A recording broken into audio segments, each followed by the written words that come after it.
It means pray unto him and I will answer. Or magdasal tayo sa Kanya at siya ay Kanyang sasagutin. Amen. Communicate with me and I will answer. Kausapin siya at siya ay sasagot. When we don't communicate, something will be wrong. Ibig sabihin nun, kapag tayo hindi nakipag-ugnayan sa Diyos, ay hindi natin yung makukuha. Realize that what we utter, what we say is relevant to supernatural encounters. What we say, said, if I can only touch the hem of his garment. So what she said was going to change and alter things for her.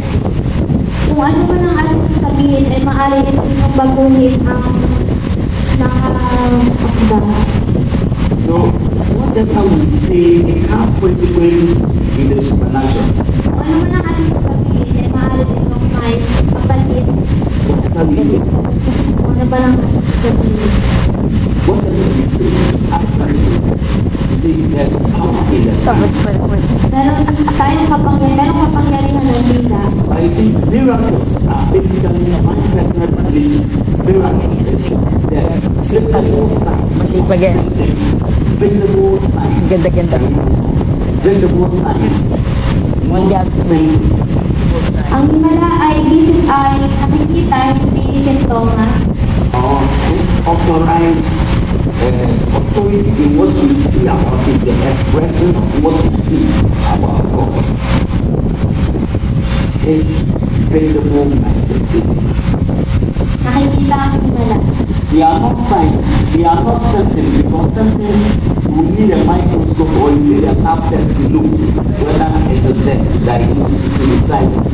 Hindi yung sintomas ay sintomas ay ginagamitan ng mga microscope para makita. Therefore, Bible says that these signs, it means that these symptoms At ang sinabi ng Biblia ay itong signs, hindi sintomas. I pray that in this moment that we are going to pray, may signs follow us.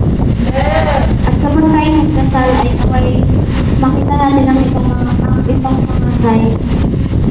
And then let me end with these two strong words. It says that prayer is the key that unlocks all the storehouses of God's infinite grace and power. At aking sabihin to, ang pagdarasal ay iyon ang susi na buksan ang lahat ng storehouse of God and power. Yeah, it's infinite grace and power. Immeasurable grace. Kapangyarihan. Which we cannot find. Storehouse, parang yung bodega. It's infinite grace and Para power. taguan. Pagkain. Kapangyarihan ng Diyos. Prayer that unlocks. This was said by other people. He said that prayer is the key that unlocks. It opens the storehouses. Parang lalagyan. Ang pagdarasal ay ang susi upang mabukas ang kapangyarihan ko. Ayun. There Ayun. are so many good things in heaven that has not been unlocked. Sobrang daming magagandang bagay sa langit. The moment you are satisfied, I think that and what that God can do like that is. Kung sa tingin mo content naman sa mga bagay na tayo dito, kasi kaya aking hinahamon at maraming pang Malalim na English. And women also said that faith in prayer. At sinabi, Look at the word. Faith in prayer hearing God. Make a prayer loving Christian. at ang pananampalataya sa Diyos ay ang pagdarasal at nagdidinig ito. Can you all say that one together? Very good. Faith in Prayer, hearing God, will make a prayer loving Christian. Faith in the prayer hearing God. So there's a God who hears. And therefore I have a philosophy that if there is a God who hears, then there should be a man to pray. At kung mayroong Diyos na nagpapagaling, ay dapat mayroong taong pagagalingin. It's my prayer that God will help us.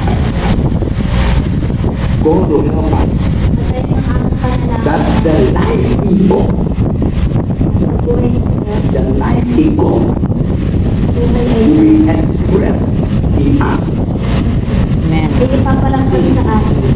See, we are praying, but let me just say this. I mean, that's my personal. That's my verse 7, that I still believe the gift of the life in the Garden of Eden is still being given to mankind. Those who love God, those who are the beloved of God.